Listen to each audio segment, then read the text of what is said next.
Halo, nama saya Michael Tampi, saya entrepreneur dan umur 45 tahun. Gue itu cedera grade 2 sobek meniskus lutut. Waktu itu lagi turun tangga tiba-tiba nggak bisa jalan, ternyata sobek grade 2 dan divonis dokter itu pokoknya nggak boleh lari lagi seumur hidup.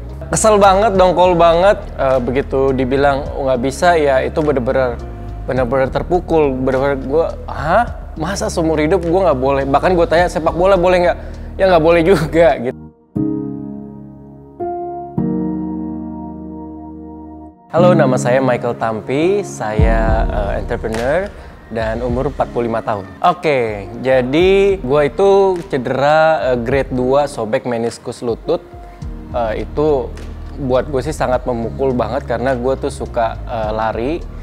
Dan ceritanya ternyata ada kesalahan dalam proses olahraga gue. Gue tuh sering banget kardio sehingga ya ototnya tidak pernah dibentuk, nggak pernah strengthening. Akhirnya tiba-tiba bener-bener tiba-tiba waktu itu lagi turun tangga tiba-tiba nggak bisa jalan, ternyata sobek grade 2 dan divonis dokter itu pokoknya nggak boleh lari lagi seumur hidup. Pertama kali datang Ko Michael ada keluhan yaitu meniscus tear di sebelah kaki kanan, di lutut kanannya, dan juga ada lower back pain. Kedua keluhan ini membuat Ko Michael kurang bisa berfungsi dengan baik dalam kehidupan sehari-hari karena ada rasa sakit yang dia rasakan ketika bergerak dan juga duduk. Kesel banget, dongkol banget, tapi ya itu pukulan banget buat gue karena semua olahraga gue itu berhubungan dengan kardio, berhubungan dengan kaki terutama. I love football, lari, sepeda gitu ya. Semua membutuhkan lutut yang baik gitu ya. Kemudian begitu dibilang nggak bisa ya itu bener-bener terpukul. Bener-bener gue, masa seumur hidup gue nggak boleh? Bahkan gue tanya sepak bola boleh nggak? Ya nggak boleh juga gitu ya. Seperti itu. Jadi shock banget. Sedih karena tahu dia sangat suka lari, tetapi bagi saya itu adalah suatu tantangan karena saya percaya walaupun ada cedera, kalau kita konsisten dan kita tetap melakukan strength training, pada akhirnya kita bisa melakukan hal itu lagi. Pada akhirnya dia akan bisa lari lagi dan pada akhirnya dia bisa berfungsi normal lagi. Ya, oke, once udah divonis dokter seperti itu, dia kasih solusi juga, disuruh diinjek stem cell untuk lututnya, tapi gue memilih untuk cari cara lain yaitu fisio, kemudian cari solusi dulu karena dokternya juga bilang olahraga yang bisa kamu lakukan itu adalah gym. Jadi soal gymnya dulu nih ya, soal gym tuh gue sebetulnya bukan olahraga yang gue suka gitu ya. Itu karena gue udah pernah gym berkali-kali. Jadi gue tuh kalau di gym itu sifatnya sebagai donatur, daftar tapi nggak pernah datang. Maksimal mungkin 1 bulan, itu udah the best. Seumur hidup gue the best bulan datang, dan sisanya nggak pernah datang lagi. Itu rekornya ya. Jadi kalau waktu disuruh gym tuh berat banget karena gue lebih suka olahraga yang ada permainannya, ada lawannya. Tapi ini harus, kata dokter ini harus. Jadi gue coba mencari lah ya beberapa tempat, terutama yang tidak jauh dari kantor. Kemudian ya gue ketemu Paradigm. Paradigm itu gym ketiga yang gue coba di sekitar sini ya, gitu, yang gue datengin. Nggak gue coba dulu karena gue tahu basically gue tahu gym kayak apa tapi nggak suka aja. Jadi begitu ke Paradigm, and then gue lihat juga bagaimana sebetulnya lebih ke apa ya, gue senang dengan coachnya gitu ya. Gue lihat sebelum gue gabung, gue lihat dulu dikenalin seperti apa gitu ya. Ada free trialnya juga waktu itu 1 kali, kemudian fasilitas juga bagus sekali. Jadi gue lihat, wah ini kayaknya boleh lah gue coba. Lokasi juga deket banget. Ada yang lebih deket tapi gue lihat ini kayaknya yang best buat gue lah. Jadi di bagian pertama, fase pertamanya adalah kita pastikan rasa sakitnya sudah mulai berkurang, tidak ada yang rasa sakit terlalu tinggi dulu. Lalu kita masuk ke fase restoring range of motion. Di yang pertama ini kita banyak SMR, banyak release, banyak mobility drill, sehingga range of motion kakinya itu bisa kembali sempurna dulu. Ketika setelah selesai di fase ini, kita masuk ke fase strength training. Kita kuatkan ototnya, tendonnya, kita masuk ke bagian isometrik supaya tendonnya dan ligamennya makin kuat. Lalu setelah itu kita baru masuk ke return to functional movement. Kita gerakan dengan baik, kita pastikan dia bisa bekerja dengan baik under load, dan pada akhirnya kita kembalikan return to sport. Jadi kembali ke latihan seperti biasa, latihan olahraga larinya, latihan olahraga basket dan sepedanya, sehingga saat dia melakukan olahraga tersebut sekarang sudah bisa dengan normal dan tanpa rasa sakit lagi. Pertama kali gue sama dia, sesi pertama gue inget banget. Yang lebih gue inget adalah selesainya. Selesainya apa?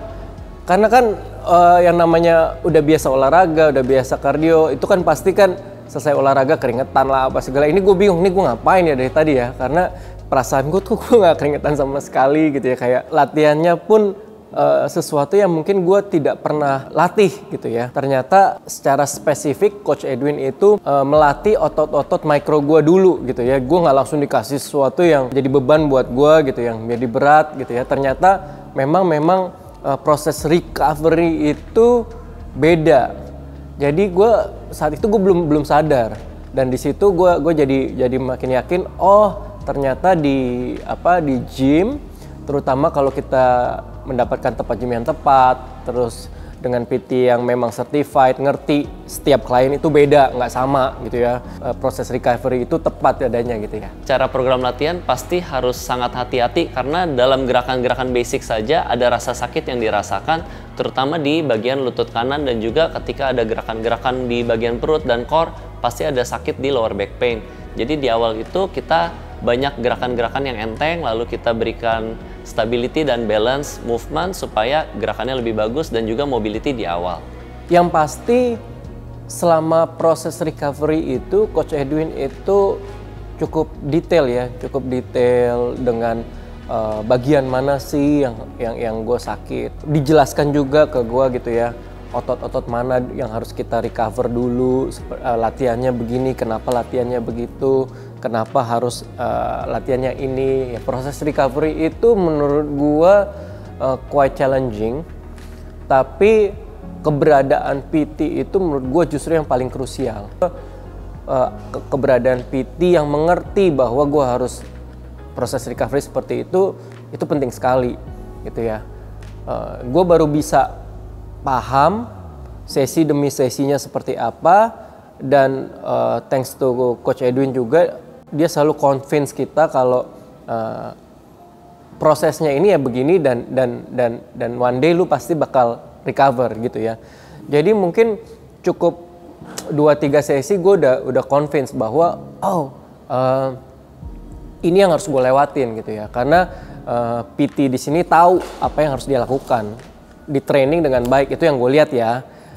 Jadi tahu bahwa gue tahu banget begitu 3 sesi, gue tahu gue yakin nih kalau gue jalanin pelan-pelan sesuai prosesnya, sesuai menu yang dikasih, ini yang paling pas buat gue gitu ya. Kalau ditanya berat, awal-awal mah berat sekali. Awalnya aja kali ya berat, karena memang nggak pernah dilatih gitu ya Korea. Kalau sekarang ya apa sih yang berat? Progres signifikannya untuk yang di bagian kakinya, pertama itu dia sudah kembali mulai lari lagi, dan juga ikut turnamen basket dan timnya menang. Dia main seharian, mungkin ada sekitar 4 atau 5 pertandingan di hari itu. Selama 5 pertandingan dia main terus, dan pada akhirnya timnya menang jadi juara. Itu setelah pertandingan aku udah khawatir, nih orang pasti sakit lagi nggak ya, karena terlalu forsir kan, mainnya terlalu banyak. Tapi ternyata enggak, dan aman-aman aja, karena memang latihan kita sudah bagus dan fasenya sudah cukup untuk dia bisa kembali ke latihan bermain olahraga kembali. Begitu bisa recover, ngelewatin pain-nya gitu ya, bisa lagi bahkan mulai lari, nggak peduli berapa pace-nya, berapa jaraknya, tapi udah mulai bisa lari lagi, bisa main bola lagi, bisa basket lagi. Wah, itu bener-bener nggak bisa di-describe ya, happiness-nya kayak apa. Ko Michael itu datang di bulan Mei tahun lalu. Jadi di bulan Mei tersebut kita datang, kita masih program yang gerakan latihannya enteng-enteng, kita stretch, release, mobilisasi, latihan balance dan stability.